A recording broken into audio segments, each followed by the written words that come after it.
शुंड जी महाराज गरुण जी महाराज को उनके प्रश्न का उत्तर दे रहे हैं कि आपको काक शरीर कैसे प्राप्त हुआ, आप इसे क्यों नहीं छोड़ दिए, और काक शरीर में आपके अंदर ऐसा विशुद्ध भगवत प्रेम। काकभूषुंड जी ने बताया कि मुझे बहुत जन्मों की स्मृति, भगवान शंकर की कृपा से पीछे की स्मृति में मैं देख रहा हूं कि अयोध्या में जन्मा था, निम्न वर्ण में, धन बहुत था, भगवान शिव की आराधना बड़ी उच्छृंखल प्रवृत्ति हो गई थी, देवताओं की निंदा करता था, हरि की निंदा करता था, और उस समय कलयुग चल रहा था। तो कलयुग का प्रभाव बताया कि ऐसे ऐसे विचारधारा वाली वृत्तियां बढ़ जाती हैं, व्यक्ति बढ़ जाते हैं। ये जितने भी दोष हैं सब मायाकृत हैं। जब हम भजन करना निश्चय करके दृढ़तापूर्वक प्रारंभ करेंगे, दृढ़तापूर्वक, तो ये सब नष्ट हो जाएंगे। आपको अलग अलग कुछ छोड़ना नहीं, ऐसी आनंदमयी वृत्ति प्रकट होती, सब बह जाए। जैसे बाढ़ आती है ना, बहा ले जाती है। ये अब कुछ नहीं टिकेंगे, आप बिल्कुल घबराइए मत। इनकी सत्ता ही नहीं, न काम की, न क्रोध की, न लोभ की, न मोह की, न मद की, न मत्सर की। सत्ता है प्रभु की। ना सतो विद्यते भाव, ना भाव विद्यते सता। प्रभु का कभी अभाव नहीं, इनका कभी भाव नहीं है। इनको स्वीकार किए हो, इसलिए मान्यता के कारण काकभूषुंड जी कह रहे गरुण जी से, हरि माया कृत दोष गुण,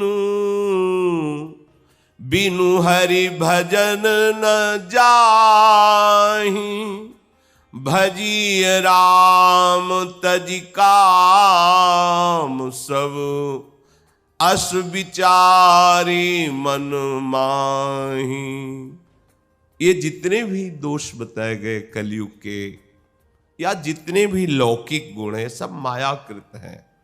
सुनो तात मायाकृत गुणर दोष अनेक, गुण या उभय न देखी, देखी स्व विवेक। विवेक की बात तो यह है कि न गुण देखो न दोष देखो, सब में भगवत भाव देखो। गुण दोष देखना ही मायाकृत अज्ञान है। हे गरुण जी महाराज, बिना श्री हरि के भजन के कोई इस माया पर विजय प्राप्त नहीं कर सकता। ये ऐसी गुण दोषमयी माया है कि बुद्धि में भ्रम पैदा ही कर देती है। तो पक्षीराज, मैं कई वर्षों तक अयोध्या में रहा, जन्म भी अयोध्या में हुआ था, बड़ा हुआ। एक बार वहां अयोध्या में अकाल पड़ गया, तब मैं विपत्ति का मारा भटकने लगा, दीन मलिन उदास, पास में अब कुछ नहीं रह गया, दुखी। तो मैं उज्जैन पहुंचा। उज्जैन में भगवान शिव का एक ज्योतिर्लिंग, उज्जैन्याम महाकाल, महाकालेश्वर भगवान वहां विराजमान, महाकाल शंकर जी। कुछ काल बीतने पर फिर कुछ संपत्ति प्राप्त हुई और मैं वहीं उज्जैन में रहने लगा। वहां भगवान शंकर की आराधना की। फिर मुझे ऐसा लगा कि मुझे कुछ लाभ नहीं मिल रहा है परमार्थ का। तब अंदर से वृत्ति आई कि गुरु का वरण करो। ये आराधना अभी तक जो हुई उसका फल क्या हुआ, अंदर से प्रेरणा हुई कि सदगुरु का वरण करो। अध्यात्म की ऊंचाई तक पहुंचने के लिए बिना सदगुरु के चाहे शिव विरंच सम होई, गुरु बिनु भवनिधि तरे न कोई। एक वहां ब्राह्मण भगवान के महान भक्त आते जाते रहते भगवान शंकर जी के मंदिर में। उनको देखता कि वो शिव आराधना कर रहे हैं। फिर देखा कि वो परम साधु, बड़े सरल चित्त और शास्त्रों की ज्ञाता, भगवान शंकर के उपासक और हरि के प्रेमी। कभी वो हरि की अवहेलना नहीं करते थे। मुझे लगा कि इनको गुरु बना लेना चाहिए। कोई आंतरिक श्रद्धा से नहीं, पर हां इनसे मंत्र मिल जाए बस इसलिए। तो तेहि सेवऊं मैं कपट समेता, दुज दयाल अति नीति निकेता। बाहिज नम्र देखी मोहि साई, विप्र पढ़ाव पुत्र की नाई। शंभु मंत्र मोहि द्विज बर दीन्हा, शुभ उपदेश विविध विधि कीन्हा। जपऊं मंत्र शिव मंदिर जाई, हृदय दंभ अहमिति अधिकाई। मैं उनकी सेवा करता पर श्रद्धा नहीं, कपट पूर्वक। कपट बस मंत्र मिल जाए बस दूरी हट जाऊंगा। कोई मेरे परब्रह्म है, मेरे गुरुदेव है, मेरे प्राण प्रीतम, ऐसा नहीं। बस वो रीझ जाए और मंत्र दे दें, मैं भाग लूं, क्योंकि मंत्र ले लेंगे तो भगवत प्राप्ति हो जाएगी। और वो तो बड़े दयालु, बड़े सरल चित शास्त्रज्ञ और बाहिज नम्र। बाहर से मैं पूरी उनकी अधीनता दिखाता, नम्रता, बार बार प्रणाम नमस्कार। वो मुझे बहुत प्यार करने लगे। सरल चित्त मुझे पुत्र की भांति दुलार करने लगे। और उन्होंने कृपा करके मुझे भगवान शिव का मंत्र प्रदान किया और बहुत दुलार करके उपदेश किया, परमार्थ में ऐसे चला जाता है, ऐसे चला जाता है। अब मैं भगवान शंकर के मंदिर में जाकर के गुरु प्रदत्त मंत्र जपता, पर गुरु से कपट होने के कारण हृदय में दंभ और अहंकार बढ़ने लगा। मैं खलमल संकुलमति, नीच जाति बस मोह। हरिजन द्विज देखे जरऊं, करऊं विष्णु कर द्रोह। स्वयं अपनी स्मृति से पूर्व की जन्म की बात कह रहे कि गुरुजी ने समझाया हमको कि हरिहर में कोई भेद नहीं है, ये भगवान की लीला कर रहे हैं, एक ही है। दुष्ट बुद्धि का, नीच स्वभाव का, मलिन बुद्धि वाला जहां किसी वैष्णव को देखता उसकी अवहेलना, अपमान, निंदा करना स्वभाव बन गया था। और भगवान श्री हरि की अगर कोई बड़ाई कर दे तो मेरा हृदय जल जाता था, मैं द्रोह करता। पर भगवान शंकर से बहुत प्यार करता काकभूषण जी। गुरु जी मेरे आचरण देखकर बहुत दुखी होते, क्लेशित हो जाते, फिर बैठालते मुझे, समझाते, देखो तुम समझ नहीं रहे, तुम अपना अमंगल कर रहे हो। गुरु नित मोहि प्रबोध, दुखित देखि आचरण मम। मोहि उपजय अति क्रोध, दंभी नीति की भावई। गुरुदेव पास बैठा, सुनो बैठे, ये जो तुम वैष्णव जनों का अपमान करते हो, हरि की निंदा करते हो, देवताओं की निंदा करते हो, ये ठीक है, तुम्हारा पतन हो जाएगा। मुझे भली बात समझाते, उल्टे मुझे क्रोध आता। दंभी को सतमार्ग की सच्चाई अच्छी नहीं लगती, ऐसे ही मेरी स्थिति थी, मुझे कुछ अच्छा नहीं लगता। एक बार गुरु लीन बुलाई, मोहिनीति बहु भांति सिखाई। गुरुदेव ने एक बार बुलाया, बड़े आनंद में थे। जब संत अपनी तरफ से बात करने लगे तो इधर उधर देखना बंद करके सीधे अमृत पान करो। वो कोई अपनी अनुभूति तुम्हारे अंदर डालना चाहते हैं, श्रवणेंद्री के द्वारा चुपचाप एकाग्र। कई बार देखा जाता है, आए हैं बात करने, नहीं इधर इधर, बस खत्म खेल। एक दृष्टि में जहां देखा गया कि अधिकारी नहीं, बात बदल गई, जो बताना चाहते थे खत्म। एकदम चातक की भांति उनके मुखारविंद की तरफ दैन, एकदम चाहे नगाड़ा बजे उधर दृष्टि नहीं जानी चाहिए, एकदम जी जी ऐसे। पर वो जब वो पिपाशा नहीं होती तो बात नहीं, देखा बात करते हैं आकर अध्यात्म की ऊंचाई का प्रश्न, और स्थिति एक क्षण भी एक जगह टिकने की नहीं है। न नेत्र टिक रहे हैं, न मन टिक रहा है, बार बार। क्या अध्यात्म। गुरु नित्य मुझे दुलार तो करते थे, पर एक दिन बहुत प्यार से बुलाया और बैठाल कर कहा, बेटा तू मेरी बात समझ जा। शिव सेवा कर फल सुत सोई, अविरल भगति राम पद होई। राम ही भजहि तात शिव धाता, नर पावर के केतिक बाता। जासु चरण अज शिव अनुरागी, तासु द्रोह सुख चहसी अभागी। बहुत दुलार करते हुए कहा कि मैं तुम्हें परमार्थ की सूक्ष्मता का वर्णन कर रहा हूं।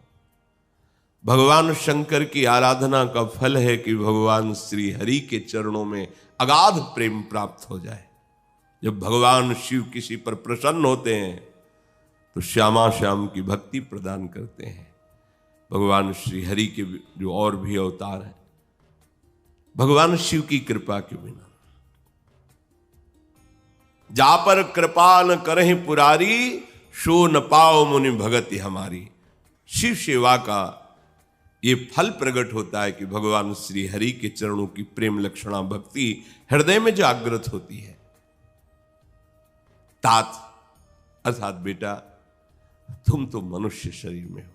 भगवान ब्रह्मा जी बड़े बड़े लोकपाल जिनकी चरण रज पाने की लालसा करते हैं,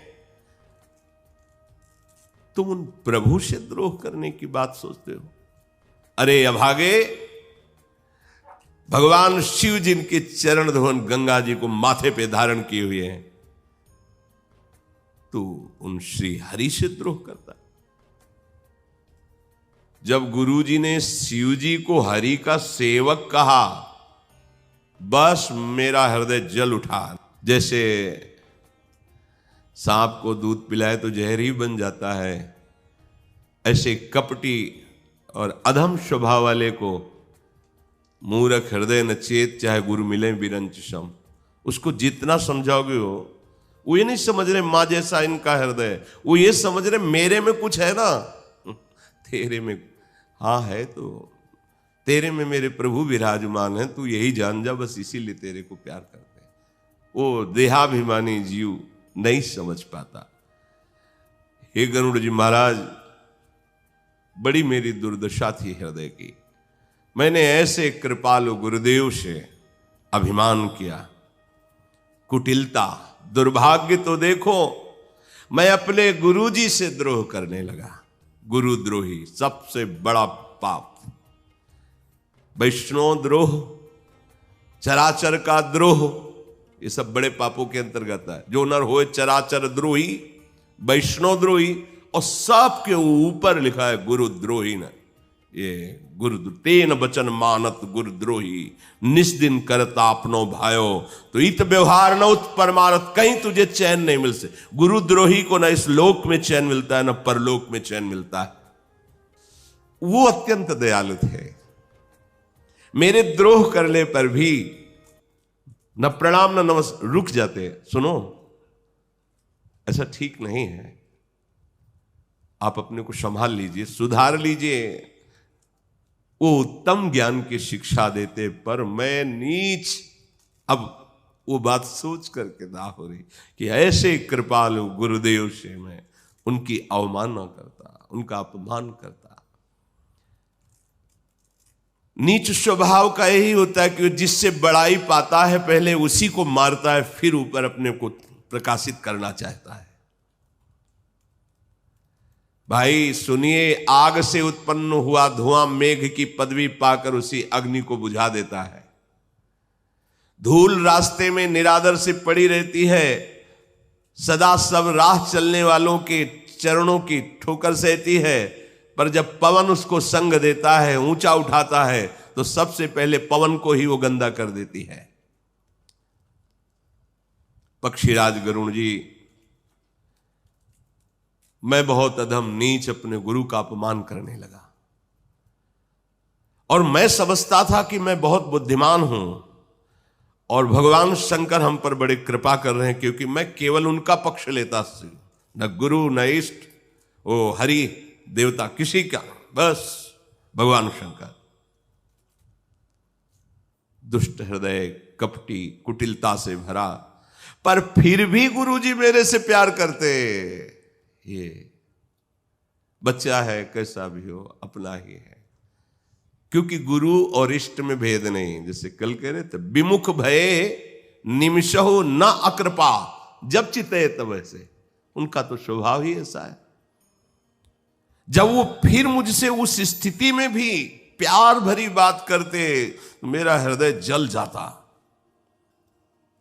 एक बार हर मंदिर, भगवान शंकर के मंदिर में बैठे हुए उनका जप कर रहा था मैं। एक बार हर मंदिर जपत रह्यो शिव नाम, गुरु आयो अभिमान ते उठी नहीं कीन प्रणाम। हद हो गई, मलिनता की हद हो गई। एक बार मैं भगवान शंकर के मंदिर में बैठा ही गुरु प्रदत्त मंत्र जप रहा था। देखो क्यों मंत्र भी जब चल रहा है, क्योंकि गुरुजी क्रोध नहीं माने, गुरुजी ऋष नहीं माने, इसलिए मंत्र चल रहा है। कितने कृपालु है। मैंने देखा कि गुरुजी आ रहे हैं, न मैं उठकर खड़ा हुआ न उनको प्रणाम किया, मंत्र जप रहा। वो देखकर मुस्कुरा दिए। गजब की, इनकी गजब की द्रोह वृत्ति और उनकी गजब की क्षमा वृत्ति, महामहिम। मुस्कुरा दिया, कोई बात नहीं, बैठो। सो दयालु नहीं कहो कछु, उर न रोष लवलेस, अत्यग गुरु अपमानता, सही नहीं सके महेश। गुरु तो मुस्कुरा दिए, लेकिन इष्ट जिनका मंत्र जप कर रहे थे, ये गुरु का अपमान देखकर वो सह नहीं पाए। और महादेव काल के भी महाकाल वाणी प्रकट हुई उसी मंदिर में। हे अभागी मूर्ख नीच, तेरे गुरु को किंचन मात्र क्रोध नहीं है, पर मैं तुझे क्षमा नहीं करूंगा। ये जो अपराध भक्त कर करई, राम रोष पावक सोच रही। जिनका मंत्र जप रहे हैं वही उनको दंड दे रहे हैं। अब देखो, ऐसे मनमानी करने से कुछ नहीं होता। भगवान के भाव को श्री सूरदास जी ने एक पद में लिखा है कि भक्तन सो गर्व न करियो। उस पद में लिखा है कि भगवान कह रहे कि जो मेरा नाम जप करे और भक्तों से गर्व करे, अभिमान करे, अपराध करे तो नरक जाएगा। कैसे? कोई मेरे चरणों को पूजे और गले को छुरी से काटे तो कैसा रहेगा? ऐसे ही मेरा नाम जप करे, मेरे भक्तों का अपराध करे, मेरे भक्तों की निंदा करे। मंदिर मांझ भई नभबानी, रेहत भाग्य अज्ञ अभिमानी, यद्यपि तव गुरु के नहीं क्रोधा, अति कृपालु चित सम्यक बोधा, तदपि साप सठ देहो तो ही, नीति विरोध सुहाय न मोही, जो नहीं दंड करो खल तोरा, भ्रष्ट होई श्रुति मारग मोरा, जे सठ गुरु सन ईर्षा करही, रो रो नरक कोटि जुग परही, त्रिजग जोनि पुनि धरही शरीरा, अयुत जन्म भरी पावहि पीरा, बैठी रहसी अजगर इउ पापी, सर्प हो ही खल मलमति व्यापी, महाबिटप कोटर महु जाई, रहु अधमाधम अधगति पाई। हाहाकार कीन गुरु, धन्य है, दारुण सुन शिव साप, कंपित मोहि बिलो की अति उपजाउर परिताप। करि दंडवत सप्रेम गुरु, शिव सन्मुख कर जोरी, विनय करत गद गद स्वर, समुझि घोर गति मोर। मंदिर में आकाशवाणी हुई, अरे हतभाग मूर्ख अभिमानी नीच, तेरे गुरुदेव को तेरे पर क्रोध नहीं आया, क्योंकि वो अत्यंत कृपालु चित्त है और उन्हें सम्यक तत्व का बोध है, इसलिए उन्हें क्रोध नहीं आया। पर मूर्ख, मैं तुझे दंड दूंगा, तुझे शाप दूंगा, क्योंकि तूने धर्म का विरोध, नीति का विरोध किया। गुरुदेव आए, उठ के खड़ा नहीं हुआ, प्रणाम नहीं किया। अरे दुष्ट, मैं तुझे दंड ना दूं तो मेरा वेद मार्ग ही भ्रष्ट हो जाएगा। जो मूर्ख शिष्य गुरु से ईर्ष्या करता है वो करोड़ों युगों तक रौरव नरक में पड़ता है और वहां से फिर निकालकर तिर्यक योनियों में भेजा जाता है। 10,000 जन्मों तक महान दुख भोगता रहता है। अरे पापी, जिन गुरु ने तुम्हें मंत्र दिया, तुम्हें उपदेश दिया, तू अजगर की भांति बैठा रहा, उठकर खड़ा होकर सम्मान नहीं किया, प्रणाम नहीं किया। अरे दुष्ट, तेरी बुद्धि महान पाप से ढक गई है, जा तो सर्प योनि को प्राप्त हो, अधम से भी अधम अधोगति को प्राप्त हो, और ऐसी जगह रह जहां खोड़र, सुने स्थानों में, वृक्ष की खोड़र में। भगवान की वाणी सुनकर गुरुदेव तो कांप गए। गुरुदेव ने त्राहिमाम रक्षमाम, प्रभु नहीं नहीं प्रभु, ऐसा नहीं। अब तो मेरे होश उड़ गए, मेरा शरीर कांप रहा है। फिर गुरुदेव करुणा की दृष्टि से मेरी तरफ देखे और उन्होंने भगवान शंकर को हाथ जोड़कर साष्टांग दंडवत की और फिर गदगद वाणी से भगवान शिव को रिझाने लगे। गुरुदेव, नमामि समीसान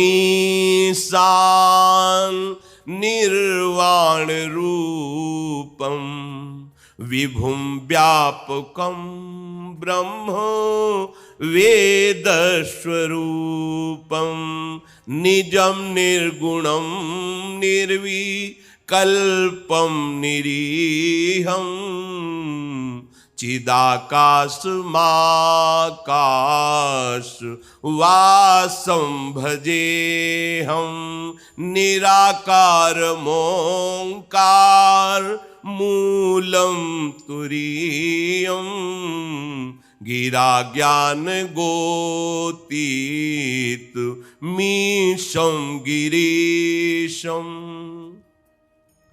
करालं महाकाल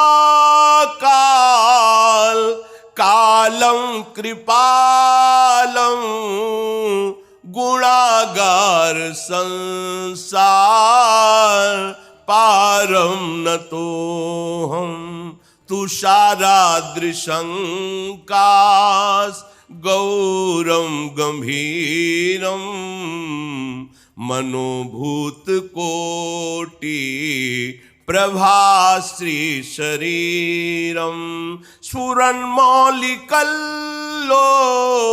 लिनि चारु गंगा, लसत भाल बालेन्द्रु कंठे भुजंगा, चलत कुंडलम भ्रू सुनेत्रम विशालम, प्रसन्नाननं नील कंठं दयालं, मृगाधीश चर्मांबरं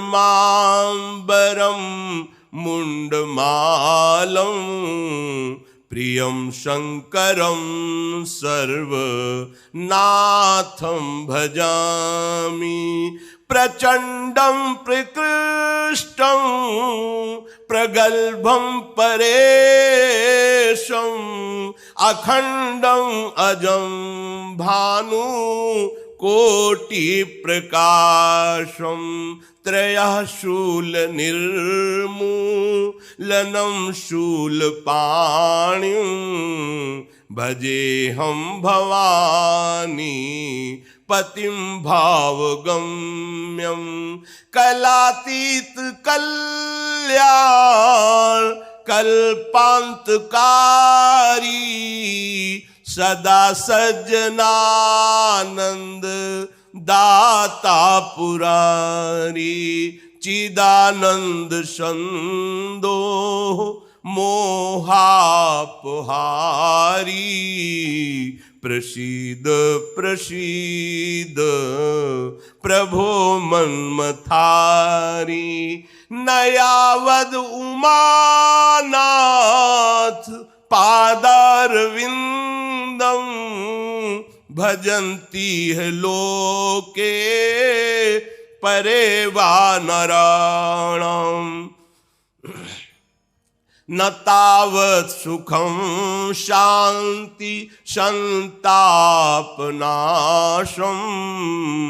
प्रसीद प्रभो सर्वभूताधिवासं न जानामि योगं जपं नैव पूजां न तोऽहं सदा सर्वदा सम्भुतोभ्यं जरा जन्म दुःखौघ तातप्यमानं प्रभो पाहि आपन् नमामि शंभो रुद्राष्टकमिदं प्रोक्तं विप्रेण हरतोषये ये पठन्ति नरा भक्त्या तेषां शंभु प्रसीदति। भगवान शंकर की स्तुति कर रहे हैं।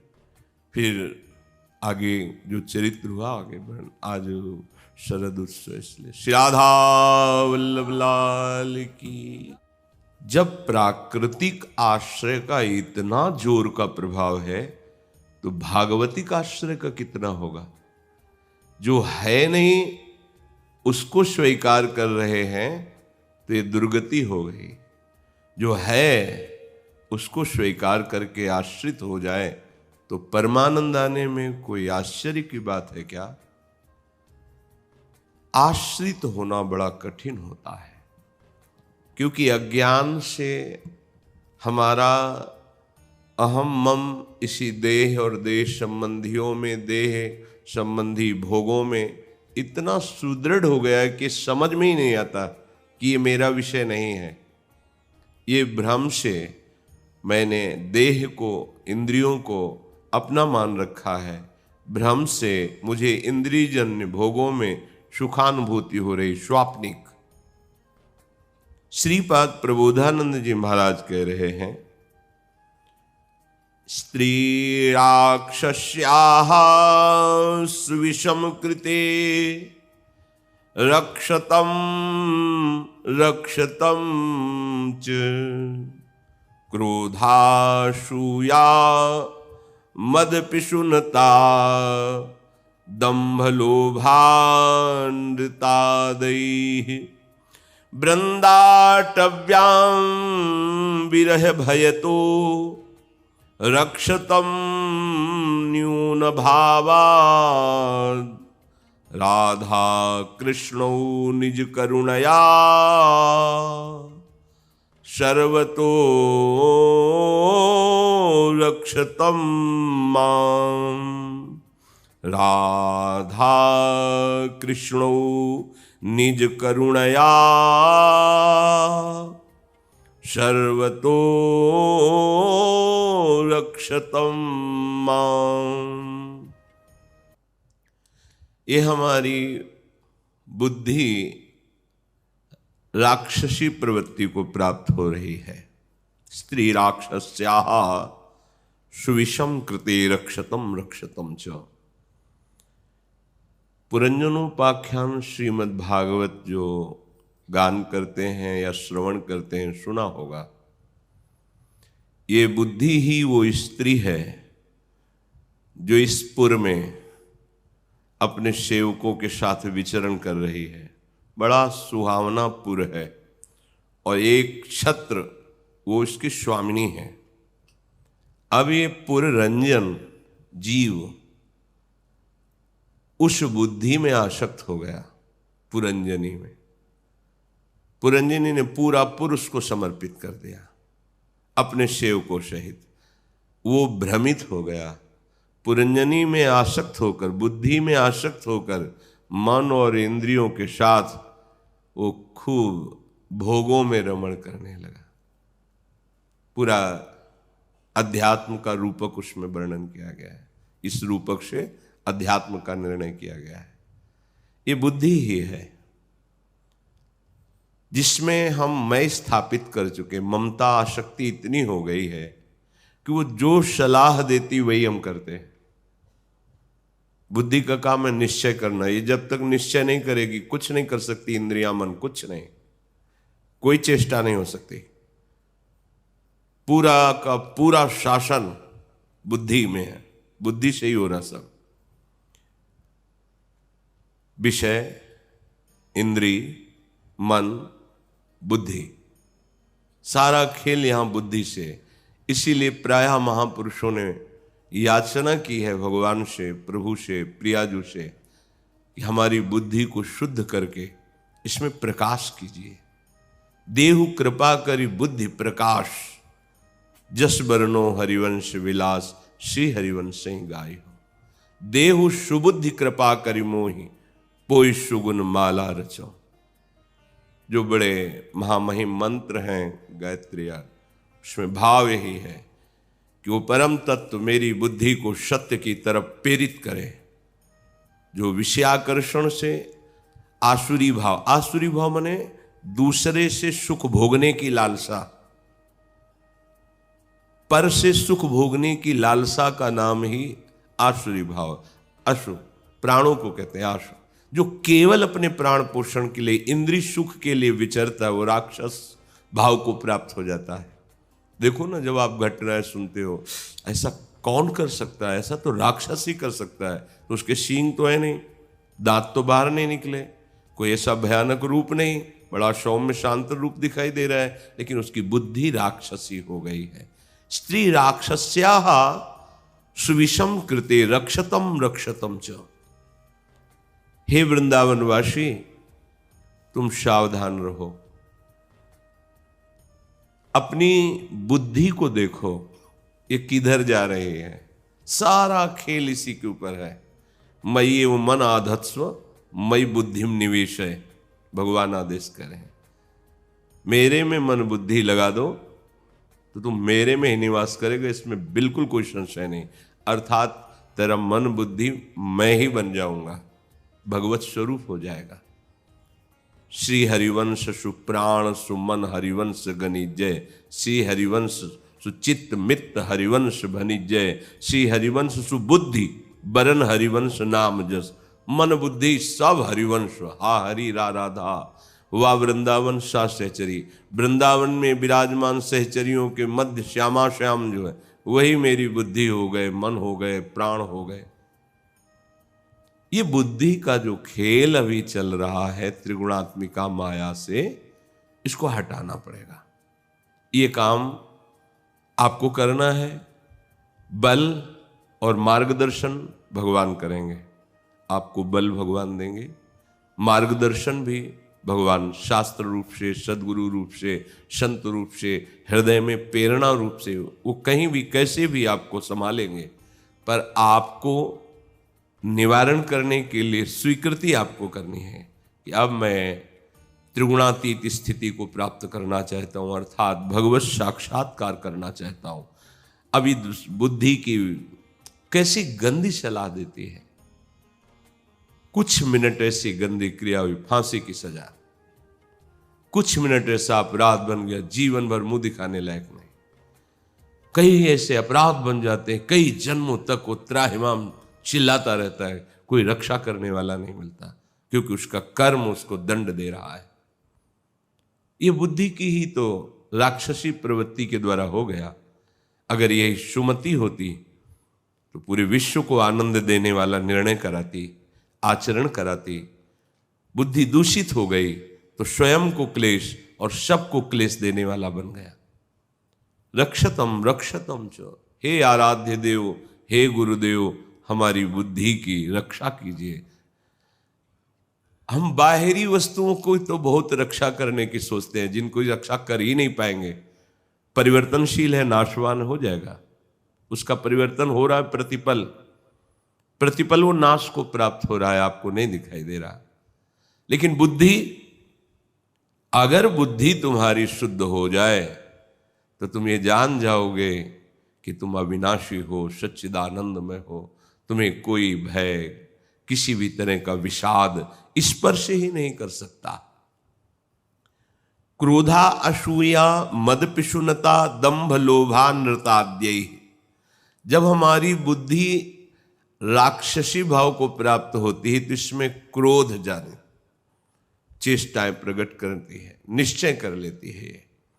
गाली देना, हिंसा कर देना, पूज्य जनों का अपमान कर देना, बहुत तरह से निंदनीय कार्य करवा देते हैं बुद्धि। ये क्रोध बहुत बड़ा दुख देने वाला है। देखो, जहां आता है तो सबसे पहले जलन शुरू कर देता है, हमारी छाती जलाता है। फिर ऐसे कड़वे वचन, ऐसे निकृष्ट चेष्टाएं जिनसे दूसरों को सुन के कष्ट हो, देख के कष्ट हो, और जिनके साथ हम बर्ताव करते हैं उनको तो कष्ट होता ही है। किसी भी तरह क्रोध करने से किसी को भी लाभ नहीं होने वाला, ना अपने को ना सामने वाले को। बुद्धि बिगड़ गई तो कह रहे क्रोध प्रकट करेगी। ये बहुत आसुरी प्रवृत्ति है। जब आप तमोगुणी भोजन त्यागेंगे, रजोगुणी भोजन त्यागेंगे, सात्विक स्वीकार करेंगे, तब आप इस क्रोध से निवृत्त होने की सोच सकते हैं। नहीं, सोचने की भी शक्ति नहीं रहेगी। बहुत ही उद्दंडता बुद्धि करती, बहुत ही। पूरा जगत इसी बुद्धि के ही निर्णय से फंसा हुआ है। क्रोध बहुत हानिकारक वस्तु है, अध्यात्म में भी और व्यवहार में भी। अगर क्रोध हमारे शासन में नहीं है तो हमारा भजन प्रकाशित नहीं होगा, नहीं होगा। देख लीजिएगा, क्यों? भजन का तो फल है सब में अपने प्रभु को देखना, क्योंकि वही है। यदि इस भाव की सिद्धि नहीं तो कोई भाव तुम्हारे अंदर नहीं आ पाएगा। ये शांत भाव है, भगवान का आदेश है। मत्तः परतरम नान्यत् किंचित् अस्ति धनंजय, मेरे सिवा और कुछ नहीं है। देखो, ये जब वो कह रहे हैं देखो तो देखो ना, वही है। क्रोध करने वाला क्या ये देख पाता है सामने हमारा पूज्य जन है, सम्माननीय है, इससे कैसे संभाषण करना है, कैसा व्यवहार करना है? नहीं देख पाता। भगवत भाव तो दूर रहा, व्यवहारिक भाव में जो पूज्य जन है, माता है, पिता है, बड़े बुजुर्ग जन हैं, हम उनका अपमान कर देते हैं। क्रोध बहुत हानिकारक है, ये साक्षात नरक है। कामः क्रोधा तथा लोभा तस्माद् दैत्यम त्यजेत्। द्वार का मतलब है नरक ही है। द्वार में प्रवेश कर गए तो घर में प्रवेश कर गए तो नरक के द्वार है। क्रोध आ गया मतलब नरक की स्थिति हमारी हो रही, नरक की स्थिति हो रही। अगर बुद्धि शुद्ध नहीं हुई तो ये क्रोध तुम्हें नष्ट कर देगा। असूया, दूसरे के गुणों में दोष देखना, दूसरे की पवित्र गुणावली में अपनी बुद्धि दूषित है ना, वो दोषारोपण करती है। बहुत बड़ा दोष है। कल भी चर्चा में कहा था, हम जान नहीं पाते और हमसे अपराध बन जाता है। वाणी का भयंकर अपराध। ये वाणी का अपराध इतना भयंकर होता है कि देखो, दिव्य लीलाएं तक रुक गई महापुरुषों के हृदय की। हम जान नहीं पाते। एक की बड़ाई करते हैं, और कितने की निंदा कर देते हैं, बिल्कुल अज्ञानता भरी हुई। अरे जो एक सद्गुण संपन्न है वही स्वांग दुर्गुण का कर रहा है, दूसरा नहीं है। अब समझ में आने वाली दूसरी बात नहीं है। एक सद्गुण संपन्न महान जय जय, एक तरफ निंदनीय दुर्गुण, लेकिन जैसे दिन और रात वही है, उसी की है, ऐसे ही दोनों खेल। जो शुद्ध ज्ञान संपन्न हो जाता है, दोनों में प्रभु की लीला को देखकर वो त्रिगुणातीत हो जाता है। वही है, वही है, तुम पहचान नहीं पा रहे, वो स्वांग कर रहा है। पहचानो, अब पहचानो। उसी के बल से, उसी के नाम बल से, उसी के चरण रज के प्रताप से उसको जाना जा सकता है। और जो जान गया तो जे ही जाने जग जाए हेराई, जागे जथा स्वपन भ्रम जाई। किसमें हम दोष देखें? ये बड़ी नीच प्रवृत्ति है, जो दूसरों के दोष देखकर दूसरों के दोषों का वर्णन करना, ये बहुत नीच प्रवृत्ति है। नीच प्रवृत्ति आपको गिराती चली जाएगी। आपको बिल्कुल न व्यवहार में उत्थान होगा, न अध्यात्म में, किसी भी तरह इनसे लाभ नहीं। जैसे जिसकी बुद्धि राक्षसी स्वभाव की हो गई तो क्रोध से किसी का किंचन मात्र लाभ नहीं, ना अपना न दूसरे का। ऐसे ही असूया, दूसरे के गुणों में दोष ढूंढना, इससे ना अपना लाभ है ना किसी का लाभ है। श्रीपाद कह रहे हैं मद अहम, विद्या का, रूप का, गुण का, धन का, पद का, कई तरह का मद होता है। हमारी जब बुद्धि दूषित हो जाती है तो ये मद चढ़ जाता है। तुम्हारे पास है क्या? क्या है? स्थायी क्या है? ये रूप है, बड़े गर्व में हो, पता नहीं अगला कदम तुम्हारा मृत्यु में पड़ रहा है, किस बात का गर्व? अच्छा, विद्वान, जहां सरस्वती की भी बुद्धि काम नहीं करती, वो श्री भगवान हैं। तुम उनके अंश हो, इसीलिए ज्ञान स्वरूप हो तुम। अहंकार क्या? किस बात का अहंकार करना? कितनी विद्या है, अगर विद्या पे उतर जाओगे तो तुम्हें ऐसे ऐसे विद्वान मिलते चले जाएंगे कि तुम्हारी जबान नहीं खुलेगी, बंद कर देंगे, जबान बंद कर देंगे, क्योंकि वो विद्या का समुद्र है। किसी के भी हृदय में प्रेरणा करके सामने खड़ा कर देगा। मूकम करोति वाचालम, वो इतना वाचाल होगा कि तुम्हारे शब्द नहीं निकल पाएंगे। किस बात का अहंकार? धन अथा अनंत, कौन पार पा सकता है? बल, कितना तुम बलवान हो, कितना बलवान हो। जैसे कोई आता है बताता है हम इतना वेट उठा, ऐसे भुजाओं में कैलाश उठा लिया शिव समेत, एक बार नहीं कई बार झूला झुलाया कैलाशपति को। कहां है? कहां है? रहे न रावण श्रम अभिमानी, हिरणाकश्यप श्रम वरदान। किस बात का मद? ये बुद्धि खराब हो गई है, दूषित हो गई है, राक्षसी प्रवृत्ति आ रही, इसलिए अहंकार। श्रीपाद कह रहे हैं पिशुनता, ये दूसरे की चुगली करना ठीक नहीं रहता। साधक में ये दोष तो बिल्कुल नहीं होना चाहिए, संसारी पुरुष में भी नहीं होना चाहिए, पर वो चलो नहीं जानते, अज्ञानी है। अगर आप चुगली करना तो फिर आपके हृदय में भगवान नाम निरंतर नहीं जप पाए, नहीं हो पाएगा। पहले तो थोड़ा होता, अब तो अरुचि हो गई, अपराध कर रहे हो, देखो सावधानी की जरूरत है। दंभ, अंदर स्थिति नहीं है, बाहर से दिखावा, किसी भी बात का दंभ नहीं। दूसरे अगर ऐसे कर भी लिए तो तुम्हारा हृदय थोड़ी इस परमानंद में मगन हो जाएगा।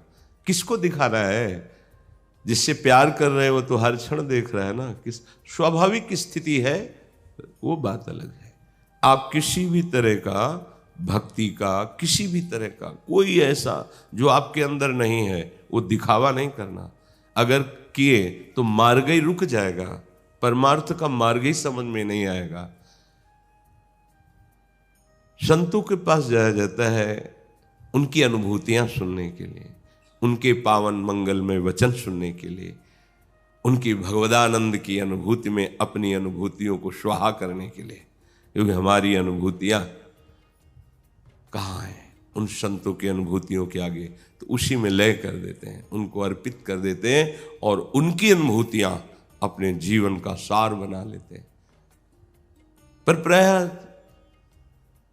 हम कहीं ना कहीं ऐसे मद से युक्त होते हैं कि संतों के पास जाकर हम अपना परिचय देते हैं कि हम अमुक अमुक, ऐसा ऐसा। तुम जितना कुछ कर रहे हो, जितना कुछ कह रहे हो, या हम जितना कुछ कह रहे हैं, ये सब मायाकृत ही है, सच्चिदानंद नहीं है। हाँ, सच्चिदानंद का नाम, सच्चिदानंद की चर्चा, सच्चिदानंद का सिद्धांत, सच्चिदानंद का अनुभव कराने वाला है। पर बोल ये वाणी जो रही ना, ये मायाकृत ही है, ये मायातीत वाणी नहीं है। नहीं, मायातीत वाणी है, सुनो, छाई हुई है। सुन पा रहे हो? नहीं सुन पा रहे? आप कहोगे ऐसे ही आप बोल दिए, कहाँ वाणी सुनाई दे रही? हम तुम्हें माया की कह रहे हैं। अगर आपके पास यंत्र है तो अभी आप लगा कर देखो, विदेश की भाषा अभी सुनाई देने लगेगी। तो विदेश पहुंच गया क्या यंत्र की तुम्हारी श्रवणेंद्रिय? नहीं, उसने यही जो फैली हुई वाणी विदेश की है पकड़ ली और आपको सुना दी। है तो भगवत वाणी छाई हुई है, पकड़ो।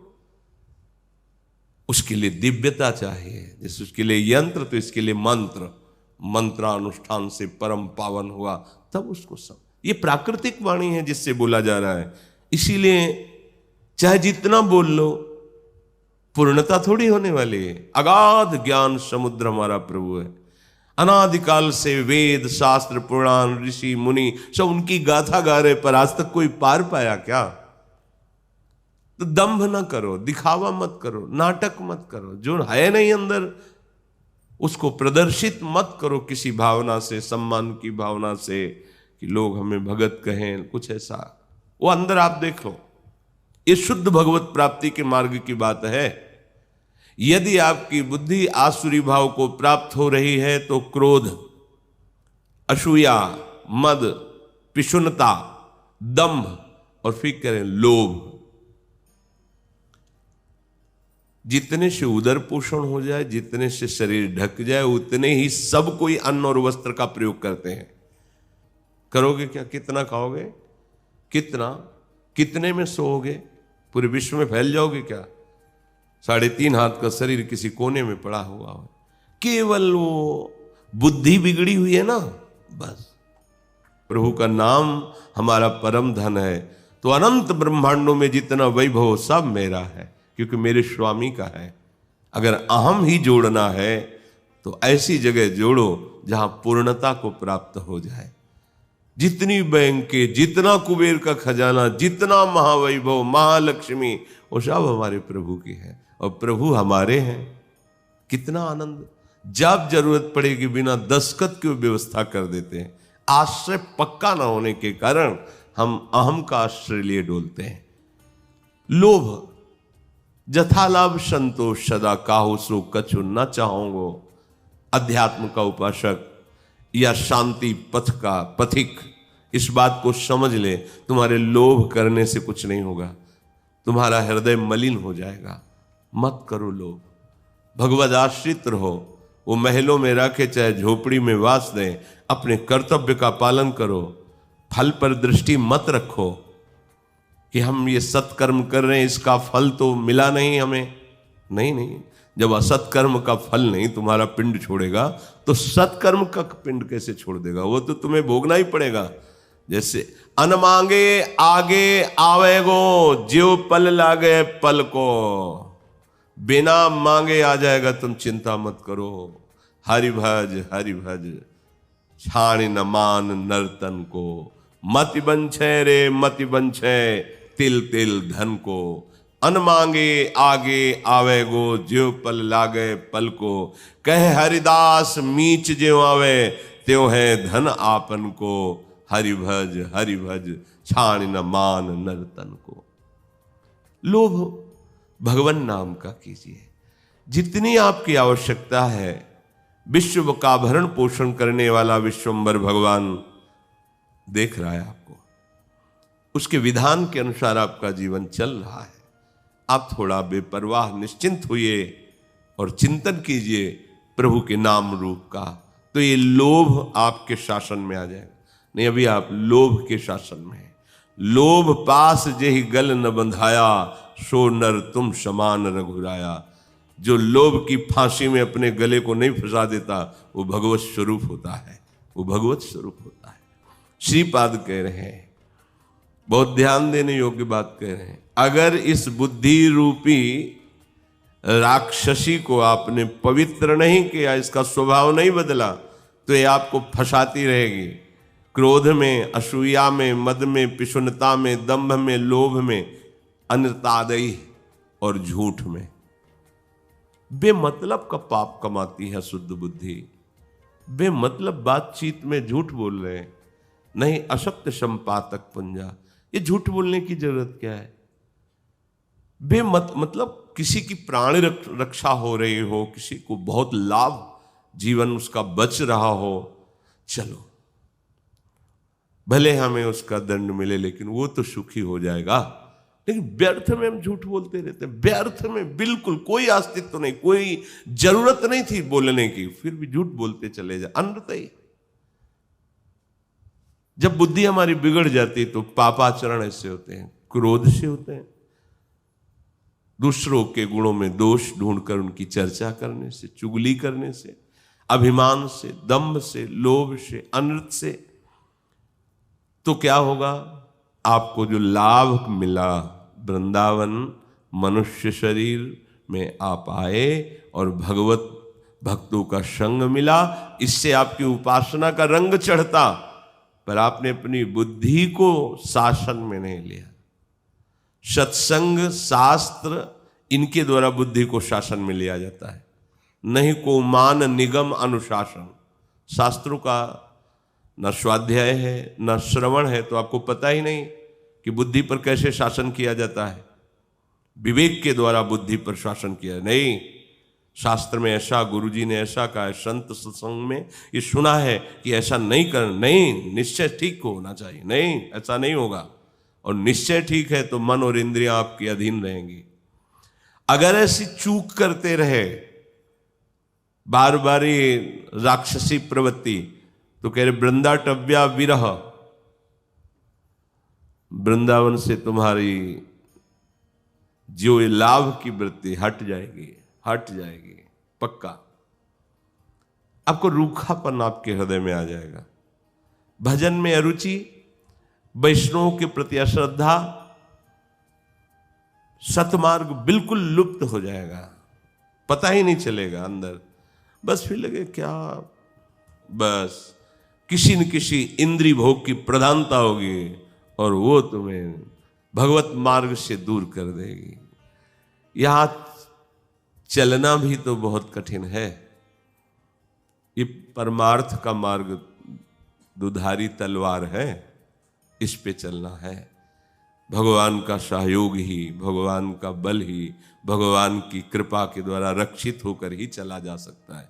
इसीलिए हम किस पर क्रोध करें, किसकी निंदा करें, हम किसको बुरा कहें? हम खुद उनके सहारे चल रहे हो, अगर पकड़े ना हो तो अभी धम्म से गिर जाए। भगवान रक्षा कर, इसीलिए पहले लिखा है कि सुविषम कृते रक्षतम रक्षतम च, रक्षा करो, रक्षा करो, हे वृंदावन हमारी रक्षा करो। हमारी बुद्धि राक्षसी प्रभाव से युक्त हो रही है, यही राक्षसी प्रभाव। अपने में जांच करो। सत्संग आपको दर्पण की भांति आपके दोष दिखाता है, निर्दोष करके आपको भगवत प्राप्ति कराता है। बड़े भाग पाई सत्संगा, बड़े भाग्य से सत्संग मिलता है। तो आप जांचो, आपके अंदर क्रोध, आपके अंदर दूसरों के गुण में दोष देखने की स्वभाववृत्ति, आपके अंदर अहंकार, चुगली करने का स्वभाव, दंभ, नाटकबाजी करने की, लोभ, झूठ बोलने का स्वभाव, ये धाम आप आए हैं, धामवासी हैं या भगवत मार्ग के पथिक हैं, इन दोषों को ढूंढ ढूंढ करके निकालना है गुरु कृपा बल से। ये नहीं कि हम निराश हो जाएं या हताश हो जाएं, ऐसा नहीं है, पर सावधान रहना है। हमें देखना है अंदर की ये बात हमारे अंदर है, हाँ है, अब हमको इसको निकालना है। राधा राधा राधा राधा। जब गुस्सा आए तो बिल्कुल मौन, मानो हमारे वाणी ही नहीं है। और जब हमारे शरीर में क्रोध की चेष्टा हो दूर हट जाओ, कोई चेष्टा मत करो, शांत हो जाओ। थोड़ा जलोगे तो आपका हृदय और पवित्र होगा और आगे से उतना क्रोध नहीं आएगा जितना, फिर धीरे धीरे धीरे वो शांत हो जाएगा।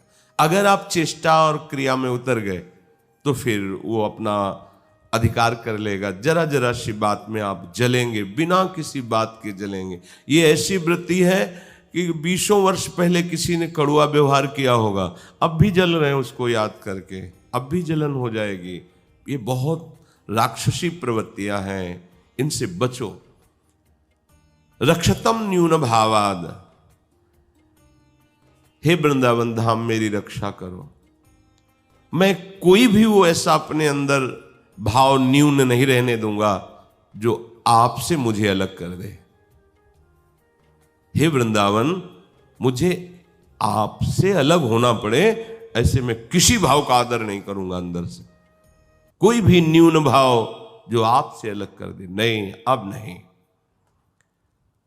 आप अपनी करुणा से सर्वतम रक्षतम माम निज करुणया राधा कृष्णो। हे वृंदावन धाम, आप अपनी ऐसी करुणा करो कि श्री प्रिया प्रीतम के चरणारविंद की प्रेम वृत्ति प्राप्त करने के लिए मेरे हृदय में जो दूषित भाव स्फुरित हो रहे हैं, मैं प्रिया प्रीतम के ही प्रदत्त कृपा बल से इनको निकाल सकूं और कभी ऐसे कोई आचरण न बने जिससे आप मुझे दूर कर दें। रक्षतम रक्षतम जो, आप मेरी रक्षा करो, मेरी रक्षा करो। हे वृंदावन धाम, ये दूषित भाव मेरे हृदय में ना हो, इनको मैं निकाल पाऊं, फिर तुम जितना कष्ट दोगे हम सह लेंगे। श्रीपाद अगले श्लोक में कह रहे हैं, क्षुधा देह त्यागो वरमिहि गृहस्थैर नहीं मिला, म्यपि श्रेयः प्राप्तौ न युवति समीपम क्षणमये, न जयहाम श्री वृंदावन मखिलनाशे पिमनसा, प्यहो क्षुद्रस्यापि व्यवसितमिमां कह सफलयेत्। भले भूखों मर जाऊं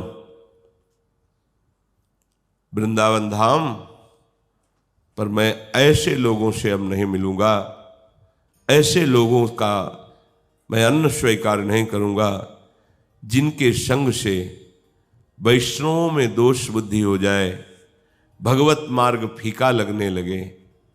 ऐसे मर जाऊंगा लेकिन ऐसों का अन्न नहीं खाऊंगा।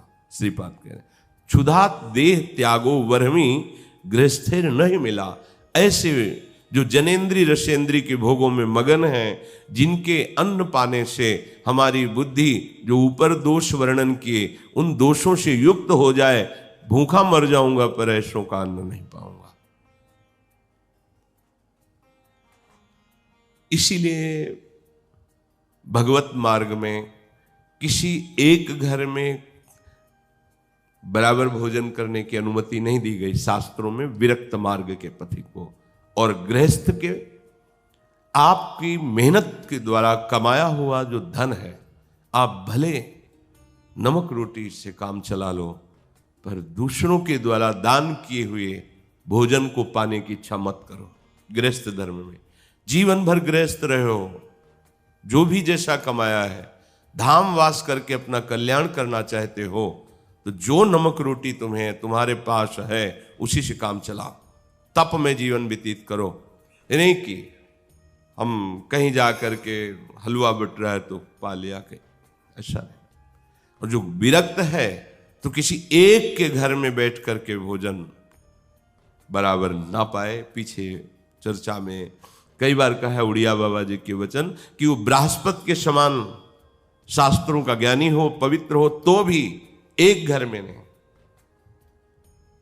क्यों? क्योंकि फिर अन्न का प्रभाव आसक्त कर देगा आपको। बहुत बहुत सावधानी की जरूरत, बहुत सावधानी की जरूरत है। ये वैराग्य मार्ग में, भगवत मार्ग में इस बात से समझे। जीवन भर कोई आपकी सेवा की भावना करे, आपको कभी स्वीकार नहीं करना कि यह सेवा करता है। मेरे प्रभु इसको निमित्त बनाए हुए हैं, कभी नहीं फंसोगे। बात समझना, ये अध्यात्म की बात है। व्यवहार में तो एक लोटा पानी पिला दे तो कृतज्ञता प्रकट करनी चाहिए, धन्यवाद, बड़ी कृपा, बहुत प्यासा था आपने पानी। परमार्थ में नहीं, पिला दिया, मानसिक दृष्टि से प्रणाम किया कि मेरे नाथ आप ही हो, आगे बढ़ गए। कोई ममता नहीं, कोई ऐसी कृतज्ञता प्रकट नहीं की। क्यों? अरे उनका ठेका है, कृतज्ञता क्या प्रकट करे? कह रहे ना, भरण पोषण करने वाला मैं हूं। तो बस अगर हम कृतज्ञता प्रकट करते हैं तो उनसे कुछ अलग देख पा रहे हैं, तब नहीं, वही हैं, और वही हैं तो उनके नाम है ये। अब इसे खिलाएं पिलाएं, सेवा करें या दंड दें, ना शिकवा शिकायत है और ना धन्यवाद शब्द है, ना शिकवा है ना धन्यवाद है। ये मकान जब हमारे नाम हो गया, अब इसको हम लाल पुतवाएं, सफेद पुतवाएं, जिसका मकान वो थोड़ी बोलेगा कि धन्यवाद आपने लाल पुतवा, आपका है। ऐसे ही ये मकान, ये स्थूल शरीर, सूक्ष्म शरीर, कारण शरीर और स्वयं प्रभु की शरण में आप जो भी हो रहा है मेरे स्वामी कर रहे हैं। चाहे मान जनित क्रिया हो चाहे अपमान जनित क्रिया हो, उस क्रिया से मतलब नहीं, कारण तत्व पर दृष्टि मेरे प्रभु का, यह अध्यात्म है। क्षुधा देह त्यागो वर्मी गृहस्थैर्य नहीं मिला। मान लीजिए बात, कई बार कोई भी बात होती, कोई भी घटना होती, उस अपने लोगों का स्वभाव है चिंतन करना, किसी भी बात में एकदम अंतर तक प्रवेश करके उसको देखना। घुनाक्षर न्याय, जैसे घुन लग जाए गेहूं में तो केवल घुन की, गेहूं की आकृति रहेगी, अंदर कुछ माल नहीं रहेगा, सब निकाल लेगा। ऐसे ही जो परमार्थ का पथिक होता है वो शब्द के अंदर जाकर के उसके सार को पकड़ता है।